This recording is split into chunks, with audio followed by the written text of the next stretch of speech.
Hello बच्चों, तो भाई आज मैं कराने वाला हूँ क्या। आज हम करेंगे Intex question work power energy के। हमने वर्क पावर एनर्जी पढ़ के खत्म कर दिया, तो आज इंटेक्स क्वेश्चन करने वाले हैं। देखो बात के जितने भी मैं तुम्हें चैप्टर्स करा रहा हूँ सबके इंटेक्स क्वेश्चन और साथ में एक्सरसाइज खत्म कराता चल रहा हूँ, करते चलना। गारंटी है 9th और 10th जिस तरह से मैं करा रहा हूँ, जो 10th के बच्चे हैं वो 10th का सिलेबस, जो 9th के बच्चे हैं वो 9th का सिलेबस, इस सीक्वेंस में खत्म करें। ठीक है, फिर हम लाइव लेक्चर स्टार्ट करेंगे मैथ्स के। ठीक है, मैथ्स का कंप्लीट 9th और 10th में पूरा लाइव कराने वाला हूँ। ठीक, तो अपने ऑप्शन में बता देना, जो जो ऑप्शंस नहीं कमेंट में बता देना, जो जो तुम्हें चीजें चाहिए एक्स्ट्रा। ठीक है, इसी तरह एनटीसी का सिलेबस बाद में करेंगे, लाइव ही करेंगे ना, ये चीजें मैं लाइव कराने वाला हूँ। ठीक, चलो स्टार्ट करते हैं पहले क्वेश्चन के साथ। पहला क्वेश्चन क्या कह रहा है, force of 5 newton is acting on an object, the object is displaced through 2 metre in the direction of force. इतना आसान क्वेश्चन क्यों पूछा क्वेश्चन वाले ने, वैसे ही टाइम पास। कह रहा 5 न्यूटन की फोर्स है, कह रहा 2 मीटर का डिस्प्लेसमेंट है। अरे भैया वर्क डन बता दो, यही था। Force of 5 newton is acting, the object is displaced with 2 metre in the direction of the force. Work done पूछा एक तरह से, यहाँ पे वही पूछा। तो वर्क डन क्या आ गया, डायरेक्ट फोर्स इनटू डिस्प्लेसमेंट, यही तो होता है। Force 5 displacement 2, 10 metre answer, 10 joule answer आ गया करेक्ट। अगले क्वेश्चन पे बढ़े, जल्दी आगे बढ़ते चलते हैं। कह रहा है a porter lifts a luggage of 15 kg from the ground. 15 kg ground से ऐसे ऊपर उठा लिया, 15 kg का है ना वेट, ऊपर उठाया एंड अपने सर पे रख लिया 1 मीटर अबव। उसका सर जो है हाइट 1.5 मीटर ऊपर है ना। कितना समान है, मास 15 kg, मास 15 kg। अब तुम्हें फील आ रही होगी जब वो ऑब्जेक्ट को ऊपर उठा रहा है, याद करो पढ़ाया था तुम्हें, क्या वो काम को ग्रेविटी के अपोजिट कर रहा है, तो पोटेंशियल एनर्जी की तरह स्टोर हो गया होगा उसमें। चलो बढ़िया बात है। कह रहा है calculate the work done by him, उसने एक लगेज पे कितना काम किया। ठीक, उसने कितना काम किया, समझना यहाँ पे दो बातें। उसने तो ऊपर उठाया और लगेज आया भी ऊपर, तो उसने तो काम किया होगा पॉजिटिव। कोई तुमसे पूछता ग्रेविटी ने कितना काम किया, तो ग्रेविटी नीचे खींच रही है, सामान ऊपर जा रहा है। अगर ग्रेविटी का पूछा जाता तो आंसर आता नेगेटिव। तो वर्क डन का फॉर्मूला हमने पढ़ा हुआ है, क्या होता है, फोर्स इंटू डिस्प्लेसमेंट। यहां पर फोर्स कौन सी है, यहां पर फोर्स कौन सी है, ऑब्वियसली बात है mg, एस क्या है h। ठीक, मास कितना 15, g कितना 10, h कितना 1.5। तुम चाहो तो g की वैल्यू 9.8 ले सकते हो। ठीक है, 9.8 मीटर पर सेकंड स्क्वायर होते, चाहो तो तुम ये ले सकते हो, तुम्हारी श्रद्धा है। ठीक है, डेसिमल हटाओ, नीचे 10 आया, 10 से 10 कैंसिल, 15 जा 225 joule is the answer. I hope सबको क्लियर हो गया होगा, बेसिक सा क्वेश्चन था। ठीक है, स्क्रीनशॉट ले लो, 1 2 3 गो। फोर्स ऑफ 7 न्यूटन, ठीक है, एक फोर्स 7 न्यूटन है, एक ऑब्जेक्ट पे लगाई, द डिस्प्लेसमेंट इज से 8 मीटर, डिस्प्लेसमेंट 8 मीटर हो गया, फोर्स 7 न्यूटन लगाई है ना। इस क्वेश्चन में आगे बहुत फालतू की लैंग्वेज दी हुई है, रियलिटी में सिर्फ उसने वर्क डन पूछा है तुमसे। इसने आगे दिया हुआ है let us take it that force act on the, ये कहना चाह रहा है ऑब्जेक्ट जो रखा है फोर्स उसी डायरेक्शन में है जिस डायरेक्शन में डिस्प्लेसमेंट। तो वर्क डन का formula simple, force into displacement. Force कितनी 7, डिस्प्लेसमेंट कितना 8, क्या 56 joule is the correct answer. चलो 1 2, कितना आसान एक्सरसाइज है यार। आगे धीरे धीरे बढ़ेंगे तो तुम्हें कंसेप्चुअली चीजें और स्ट्रॉन्ग होती जाएंगी ना। कह रहा when do we say that the work is done, कब बोलते हैं हम काम हो गया, कब बोलते हैं। मैंने एक फोर्स लगे, मान लो एक दीवार को फोर्स लगा रहा हूं, क्या वो आगे बढ़ी, नहीं, तो वर्क डन थोड़ी ना हुआ। तो वर्क डन रियलिटी में बोला कब जाता है, आंसर 1 अगर मैं बोलूं रियलिटी में वर्क डन होता कब है, ठीक है, when we applied force, है ना, applied force and there should be some displacement, ये याद रखना। when we applied force and there must be a displacement, then the work is said to be done। ये बात याद रखी जाएगी। आई होप क्लियर हो गया होगा पॉइंट। अपनी लैंग्वेज में लिखा करो यार, देखो मैंने अपनी लैंग्वेज बना के लिखी है अभी जस्ट अपनी लैंग्वेज बनाई, कोई नहीं सोचा। तुम्हें भी ये करना, फिजिक्स में सिर्फ तुम्हें लॉजिक समझने और कॉन्सेप्ट समझने, अपनी लैंग्वेज में बनाते चलो। अगला क्वेश्चन क्या है, right an expression for the work done when a force is acting on an object in the direction of its displacement. जिस डायरेक्शन में तुमने फोर्स लगाई उसी डायरेक्शन में डिस्प्लेसमेंट हुआ। पॉजिटिव वर्क डन वाली कंडीशन याद आ गई, आंसर 2। तो वर्क डन इक्वल्स टू, ये होगी इक्वेशन। चलो यही पूछा था, कह रहा है डिफाइन 1 जूल ऑफ वर्क। सोचो इस, यही आंसर थर्ड हो जाएगा ना इसी केस में। कैसे हो जाएगा, इसने पूछा 1 जूल को डिफाइन करो। ये वर्क 1 जूल कब हो सकता है बताओ, जब किसी ऑब्जेक्ट पर मैं फोर्स लगाऊं 1 न्यूटन और वो चल के कितना आगे चला जाए 1 मीटर। ठीक है, तो इसको किस तरह से लिखोगे, अगले पेज पे लिख देते हैं। 1 joule of work is defined, ठीक है, as if we applied 1 Newton force and object displaces through what? Displaces through 1 meter. That's it. Displaces through 1 meter. अच्छा, ये क्वेश्चन बहुत अजीब होते हैं, पता है, क्योंकि ये पता ही होता है, लेकिन ये क्वेश्चन फिर भी इसलिए पूछे जाते हैं, स्पेशली स्कूल लेवल वाले बच्चे है ना, जो भी स्कूल लेवल पे पढ़ रहा है, जो अपने स्कूल की प्रिपरेशन कर रहा है, उसके लिए पूछे जाते हैं ना। कह रहा है पेयर ऑफ बुलक्स, वो पता है सांड जो होते हैं खेत में जिन्हें यूज करते हैं ना, ठीक है। अब पेयर ऑफ बुलक्स है ना, इसने बोला है पेयर ऑफ बुलक्स क्या है, exerts a force of 140 Newton, force कितनी लगा रहे हैं 140 न्यूटन की, फील्ड बीइंग प्लव, जोता जा रहा है, खेत जोतना, पता होगा तुम्हें, जो इससे है ना 15 मीटर लंबा खेतों से जोतना है, फोर्स तो यूज कर रहे हैं हम 140 न्यूटन, खेत की लेंथ कितनी है, डिस्प्लेसमेंट 15 मीटर, ठीक है, यहां आंसर 4 लिख देता हूं मैं, ठीक। कह रहा है how much work is done in प्लविंग the length of the field, सिर्फ उस लेंथ को प्लव करने में कितना फोर्स लगेगा, सिर्फ फोर्स पूछा है। ये पेयर ऑफ बुलक्स है, अगर वो बोल दे कि एक बुलक ने कितना लगाया तो 2 से डिवाइड कर देना, यहाँ इसने बोला नहीं है क्वेश्चन में, स्पेसिफाई नहीं किया पेयर ऑफ बुलक्स, इसने टोटल वर्क में पूछा तो टोटल निकाल दो, तुम्हारा तो formula simple, force into displacement, क्या हो गया 140 इंटू 15। अब बहुत बच्चों को टेबल में दिक्कत होती है, डायरेक्ट किया करो, ये सोल्व मत किया करो, इसे ब्रेक कर लो। अच्छा मैं डायरेक्ट कर रहा हूँ, तुम लोग 15 10 जब 150 होता है, 15 4 जब 60 होता है, ठीक है, 210 2100 आ गया। चलो जिनको नहीं लगता चेक कर लेते हैं, चलो 140 इंटू 15, सर 0 सर 0 5 और 20 2 यहाँ गया sir 7 multiply sir 0 sir 4 sir 1 sir 0 sir 0 sir 11 sir ये 2100, ठीक है। चलो अगला क्वेश्चन, स्क्रीनशॉट। अच्छा स्क्रीनशॉट कुछ इसमें सभी लेने का आया नहीं है ना, स्क्रीनशॉट 1 2 3 4 5 आ जाओ अगले। ऑब्जेक्ट का मास है 15 kg, गिवन लिखना कभी मत भूलना, ये पता है पेपर में स्पेशली बात होती है कि तुम्हें मार्किंग स्कीम जब होती है तो तुम्हें हर एक स्टेप के मार्क मिलते हैं ना, मार्क्स मिलते हैं। 15 kg moving with uniform velocity, velocity दे दी तुम्हें, इतनी वेलोसिटी से यूनिफॉर्म मूव कर रहा है। याद करो काइनेटिक एनर्जी पढ़ा था, क्या होता है, energy possessed by an body due to its motion, जब भी किसी मोशन की वजह से कोई एनर्जी किसी के अंदर होती है उसको बोलते हैं काइनेटिक एनर्जी। यहाँ वेलोसिटी है, मास है, what is the kinetic energy, अरे भैया काइनेटिक एनर्जी का फॉर्मूला क्या था पढ़ा, हाफ एम वी स्क्वायर था, हाफ एम कितना 15, v कितना 4 का स्क्वायर कर दो भैया, ये 4 से 16 डिवाइड हो गया 8, 15 8 बताओ यार। अच्छा मैं एक तो मैं भूल जाता हूँ, पता है दिक्कत ये कि मैं भूल जाता हूँ कि मैं कहाँ पढ़ा रहा हूँ, हाँ तो भाई 120 आ गया डायरेक्ट, 120 जूल एनर्जी तो है ही। देखो भाई यहाँ 16 था, डिवाइड हो गया 2 8 जा 16 15 8 जा 120 जूल, दैट्स इट। अगले क्वेश्चन पे चलते हैं, 120 जूल। चलो स्क्रीनशॉट ले लो। अगला, what is the work to be done to increase the velocity of a car, एक कार की वेलोसिटी इतनी है, initial velocity 30 kilometre per hour, ठीक है, इसे पहले चेंज करो मीटर पर सेकंड में, पहला काम कैसे करोगे 5/18 से मल्टीप्लाई, याद रखना ये बात है ना। चलो कह रहा है ये तुम्हारी ये मीटर पर सेकंड में होगी, इसे आगे सोल्व मत करो, बहुत बच्चे सोल्व करने लग जाते हैं, कैलकुलेशन का एक अच्छा तरीका है, ज्यादा सोल्व मत करो, लास्ट में सोल्व करेंगे, ठीक है। फाइनल वेलोसिटी इतनी, कार की वेलोसिटी चेंज होकर इतनी हो गई, ठीक है, ठीक। कह रहा है बताओ मास कार का दिया हुआ है इन्होंने, ठीक है 1500 kg, बोल रहे हैं बताओ what is the work done, ओ कितना काम करना पड़ेगा। वर्क एनर्जी थ्योरम याद करो, यही थी जिस बच्चे ने मेरे लेक्चर्स देखे होंगे, इसको लिख सकता हूँ half m v square minus half m u square लिख सकता हूँ। क्या यहाँ से हाफ एम कॉमन ले सकता हूँ, इधर साइड में कर दूँ, हाफ एम कॉमन ले लूँ तो वर्क डन इक्वल्स आया, हाफ एम मैंने कॉमन लिया, एम की वैल्यू 1500 है ना, v square minus u square, इसका स्क्वायर माइनस इसका स्क्वायर लिख सकता हूँ, देख लो भैया। अच्छा इसे सॉल्व यहीं कर लो यार, अब कर लो, अब जरूरत पड़ेगी। 3 6 18 3 10 30 10 5 50/6 बचा, ठीक है मीटर पर सेकेंड। ये कितना बचा 6 3 18 6 10 60 50/3, ये 50/3 बचा। अब मुझे फाइनल माइनस इनिशियल करना है, क्या ये फाइनल वो इनिशियल, उनका भी स्क्वायर 50/3 का स्क्वायर माइनस 50/6 का स्क्वायर। अब बची कैलकुलेशन, सिंपल हो कुछ नहीं है, ऊपर कितना है 2500/9 माइनस ये कितना हुआ 2500/36, यही बचा, देख लो। आई होप सबको क्लियर हो गया होगा। यहां बचा 750,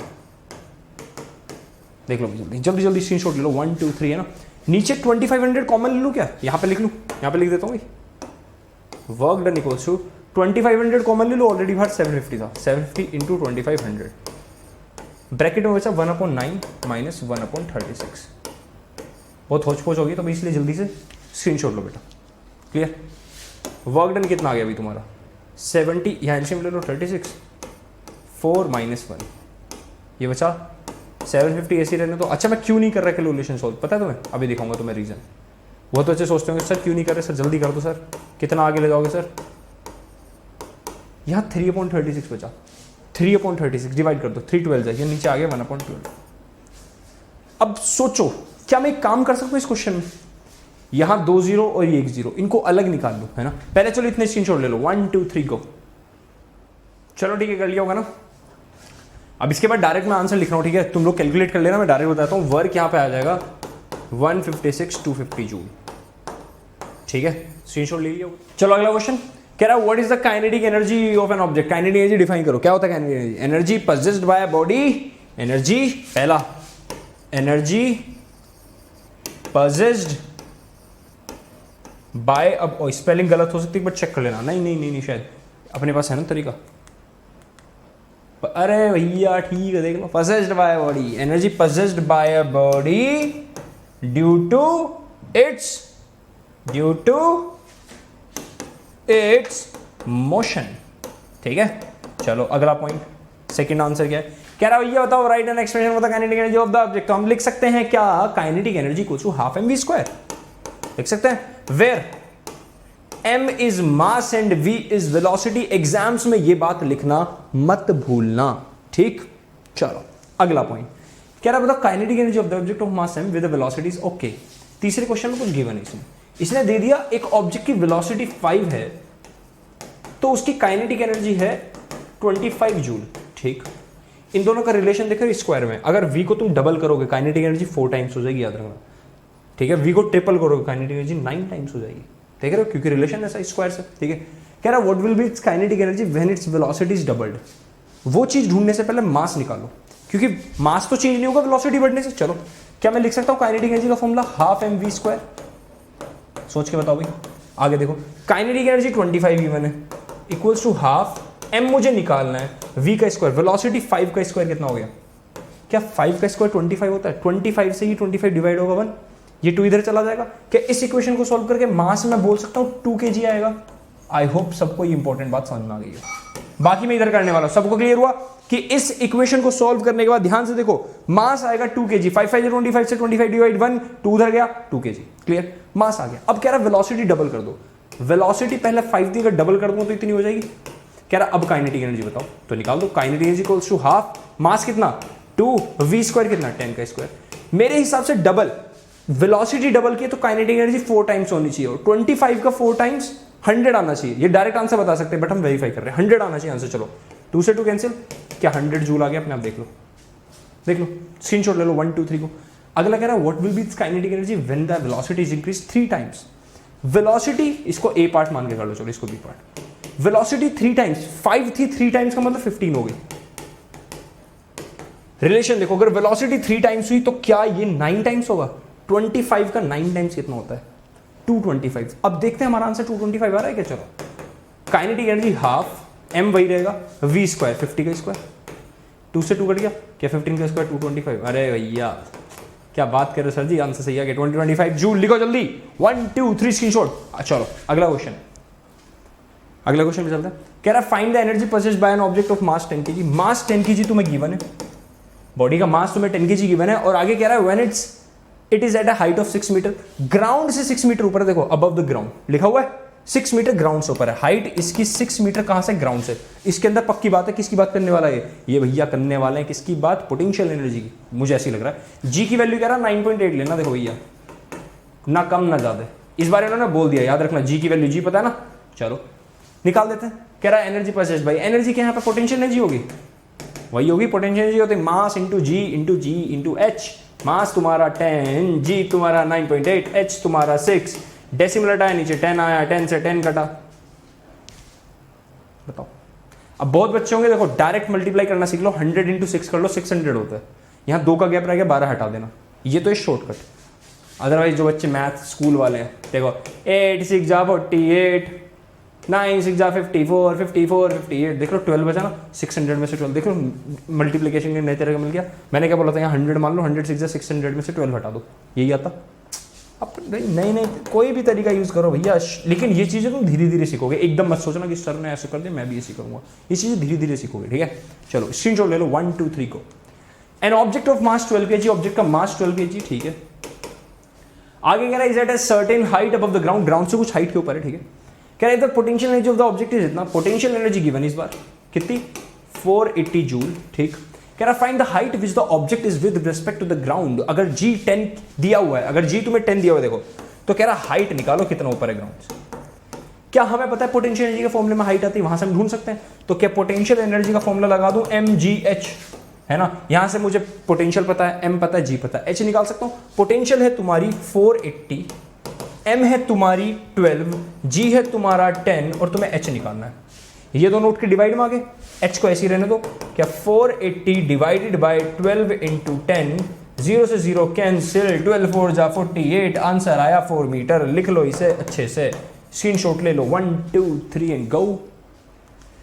कह रहा है 2 लड़कियां, 2 girls, each of weight 400 newton. Weight क्या होती है, वो नहीं तुम जो बोल देते हो वजन सर केजी में मास, वे नहीं, वेट होती है, वेट इज अ फोर्स जो अर्थ नीचे की तरफ खींच रही है। ये एक्चुअल में इसका मतलब ये m इंटू जी ऑलरेडी दिया हुआ है, ये जो वेट तुम्हें लिखा ना इन्होंने 400 न्यूटन, इसका मतलब ये पता क्या है ऑलरेडी m इंटू जी। ये किसकी वैल्यू है, ये फोर्स की वैल्यू जो अर्थ लगा रही नीचे की तरफ, ठीक है, याद रखना, ठीक है। अगर तुम चाहते हैं मास निकाल सकते हो g की वैल्यू को डिवाइड करके, समझे, मास कितना आएगा 40 kg, समझे, अगर g की वैल्यू 10 यूज करोगे। कह रहा है क्लाइंब अप ए रोप, 2 लड़कियों का मास वेट है इतना 400 न्यूटन, वो एक रस्सी से ऊपर चढ़ गई, अर्थ नीचे खींच रही है, वो ऊपर जा रही है, उल्टा काम कर रही है अर्थ की ग्रेविटी। अच्छा 8 मीटर ऊपर चलेगी, हाइट कितना ऊपर चलेगी 8 मीटर। mgh तीनों आगे तुम्हारे पास देख रहे हो, चलो आगे देखते हैं। कह रहा है we name one of the girls, एक को हमने ए बोल दिया, एक को बी बोल दिया। कह रहा है गर्ल ए टेक्स 20 सेकेंड, पहली गर्ल ने टाइम दिया, गर्ल ए टेक्स कितना टाइम लिया 20 सेकेंड, और बी ने कितना टाइम लिया, ऐसे लिख देता हूं, बी ने टाइम लिया 50 सेकेंड्स।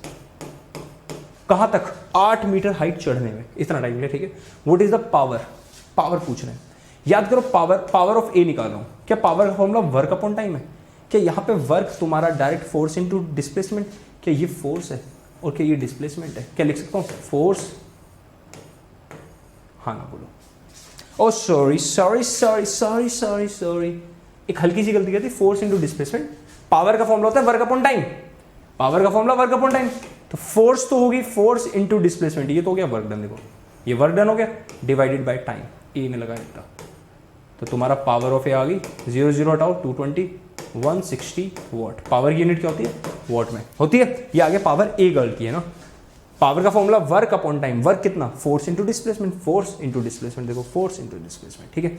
अब आती है बात पावर बी की, बी वाली लड़की की, वही वर्क अपॉन टाइम, वर्क क्या, फोर्स इनटू डिस्प्लेसमेंट, करा तो दोनों ने सेम ही है, तो फोर्स इनटू डिस्प्लेसमेंट, लेकिन इसका टाइम अलग है। वर्क तो हो गया, वर्क अपॉन टाइम लिखना ना, टाइम 50, तुम निकालोगे तो आएगा 64 जूल। तो मुझे पता चल गया भैया ए की पावर ज्यादा है, हमने दोनों की लड़कियों की पावर निकाल ली।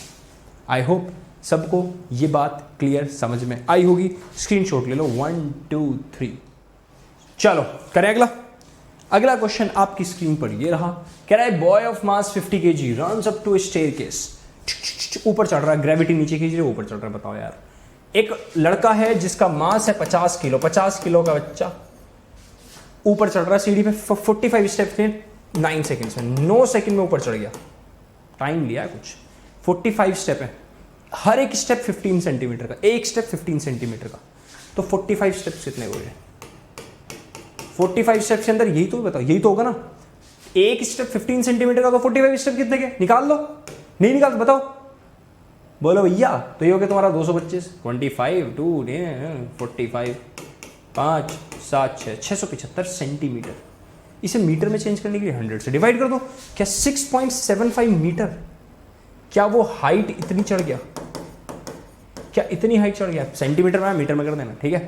कह रहा फाइंड हिज पावर, पावर का फॉर्मूला होता है वर्क अपॉन टाइम।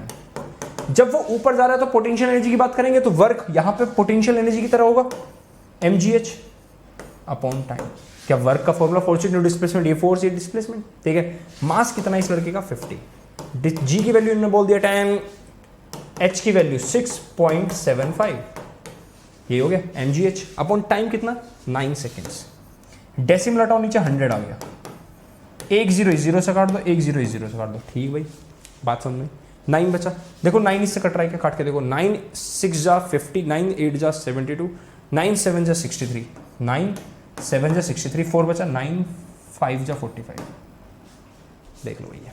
अब अगर तुम 75 जा इंटू 5 नहीं कर सकते, 5 5 25, 2 गया कैरी, 7 5 जा 35 और 2 37, 375 इज पावर, और ये किस में आएगी, वोट में। बात समझ में आई, स्क्रीनशॉट ले लो। 1 2 3 गो। अगला क्वेश्चन कह रहा what is power, it is defined as the rate of work done. पढ़ा चुका हूं ये सब, ये इसलिए जल्दी करा दी मैंने, या rate of doing work, this is called power. Define one what of power, क्या पावर का फॉर्मूला होता है वर्क अपॉन टाइम। सोचो एक आदमी 1 जूल का काम कर रहा है 1 सेकेंड में, क्या इसी को बोलते हैं 1 वॉट। तो कैसे लिखोगे, इसी लिखा 1 वॉट इज डिफाइंड एज, कैसे, when 1 joule of work is done in 1 second, then this is said to be, यार तो हो गया, this is said to be 1 watt of power। बताओ क्या ये सब अपनी लैंग्वेज में, यहाँ कोई मैंने कुछ ऐसे रॉकेट साइंस यूज नहीं की, सब अपनी लैंग्वेज में, जो मैं सामने देखा वो यूज कर लिया। कह रहा है लैम्प कंज्यूम्स, ये अगला क्वेश्चन है, ये हमने कौन सा कर लिया, दूसरा कर लिया था ना। चलो थर्ड देखो, कह रहा है लैम्प कंज्यूम्स 1000 जूल, 1000 जूल कर रहा है इलेक्ट्रिक एनर्जी, 1000 जूल यानी एक तरह से एनर्जी यूज कर रहा है 1000 जूल, ठीक है भैया। कह रहा है कितने टाइम में, 10 सेकंड्स में, कितने टाइम में, 10 सेकंड्स में, ठीक। पावर का फॉर्मूला होता है ना, एनर्जी का फॉर्मूला पावर इनटू वर्क, ठीक है। व्हाट इज इट्स पावर, याद करो पावर का फॉर्मूला होता था वर्क अपॉन टाइम, यहां लिख दो। और ये वही एनर्जी है जो पावर वर्क जो किस में, एनर्जी में, ठीक है। यहां तुम क्या लिख सकते हो, पावर का फॉर्मूला E अपॉन टी, क्या E is 1000 and T is 10, zero हटाओ, क्या answer is 100 vote. I hope सबको क्लियर हो गया हो। ये सारी चीजें वही आ रही है जो हमने चैप्टर्स के अंदर पढ़ी थी, तो हमें करने की जरूरत भी नहीं वैसे तो। डिफाइन एवरेज पावर, अरे भैया एवरेज काम जितना क्या divided by time. Define average power पूछे क्या आप लिखोगे, अरे यार rate of doing average work, the total work, या फिर the total work, total work done in a given time is called average power। I hope सबको क्लियर हो गया हो। 1 2 3 गो, स्क्रीनशॉट ले लो। 1 2, पावर थोड़ा अच्छे से लिख लेना। चलो ये भैया तुम्हारा इस एक्सरसाइज का लास्ट क्वेश्चन है, इन टेक्स्ट का लास्ट क्वेश्चन है, ठीक है। कह रहे हैं कि इलेक्ट्रिक बल्ब में 60 वोट यूज कर रहा है पावर कितनी है, 60 वोट। चलो ठीक है, कि इसको किलोवाट में लिख सकता हूँ 0.06 किलोवाट। क्यों लिखा बताओ, याद करो तुम्हें कमर्शियल यूनिट ऑफ एनर्जी पढ़ाई है, वहाँ पे किलोवाट में रखना है तुम्हें पावर, और आवर्स में रखनी है टाइम, ठीक है। कह रहा है used for 6 hour per day, कितना टाइम, 6 आवर्स पर डे, ठीक है। Calculate the units of energy consumed in 1 day by the bulb, ठीक है। देखो सिंपल, तुमसे पूछा इलेक्ट्रिक बल्ब 60 वोट का है, 6 घंटे पर डे यूज हो रहा है, एक दिन का तुम्हें यूनिट्स में वो निकालना है। तो एनर्जी क्या होती है, पावर इनटू टाइम होती है। पावर है 0.06, टाइम है 6, यही तो है किलोवाट आवर, यही को इसी को बोलते हैं यूनिट्स को बोलते हैं। 6 is 36 लगा लो, 100 डिवाइड, अभी बच्चों वाली डेफिनेशन 36 पॉइंट हटाओ, यही तो है यूनिट्स। इतनी यूनिट्स खर्च होगी, स्क्रीन छोड़ लो 1 2 3 को। चलो भाई अगली क्लास में जल्दी से आगे बढ़ो। तुम्हें एक क्लास वो भी देखने के लिए मिल रही है जिसके अंदर मैं एक्सरसाइज के न्यूमेरिकल्स करा रहा हूँ, 2 पार्ट में कराऊंगा, ठीक है। चलो पहले हम 10 क्वेश्चन करेंगे, फिर बचे 11 क्वेश्चन करेंगे। टोटल आई थिंक 21 क्वेश्चन है तुम्हारे एक्सरसाइज के अंदर, ठीक है। तब तक के लिए बाय बाय, सी यू। और देखते रहो भाई, जो बताना, जो भी दिक्कतें, जो भी तुम्हें चीजें पूछनी है, बतानी, कोई सजेशन कुछ भी दे सकते हो तुम, कहाँ पे, कमेंट सेक्शन में।